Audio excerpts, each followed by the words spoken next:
भंडारा जिल्ह्याच्या पवनी तालुक्यातील कोसरा येथील रत्नपारखी सभागृहाजवळ लहान मुलं खेळत असताना अचानक 20 ते 25 कुत्र्यांच्या समूहाने लहान मुलांवर हल्ला केला आणि त्यामध्ये 4 वर्षीय शर्विला लोणारे राहणार कोसरा हा गंभीर जखमी झाला आहे।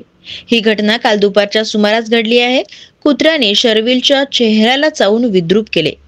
गावातील नागरिकांनी वेळीच कुत्र्याच्या तावडीतून मुलाची सुटका केल्याने त्याचे प्राण वाचले आहे आणि लगेच प्राथमिक आरोग्य केंद्र कोंढा येथे उपचारासाठी देण्यात आले आहे।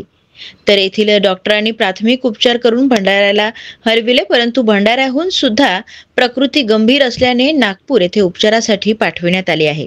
तर सध्या कोंढा परिसरामध्ये भटक्या कुत्र्यांचे प्रमाण वाढले असून वयस्कर लोक ते लहान मुलांवर आक्रमण करण्याचे प्रकार कुत्र्यांचे वाढलेले आहे।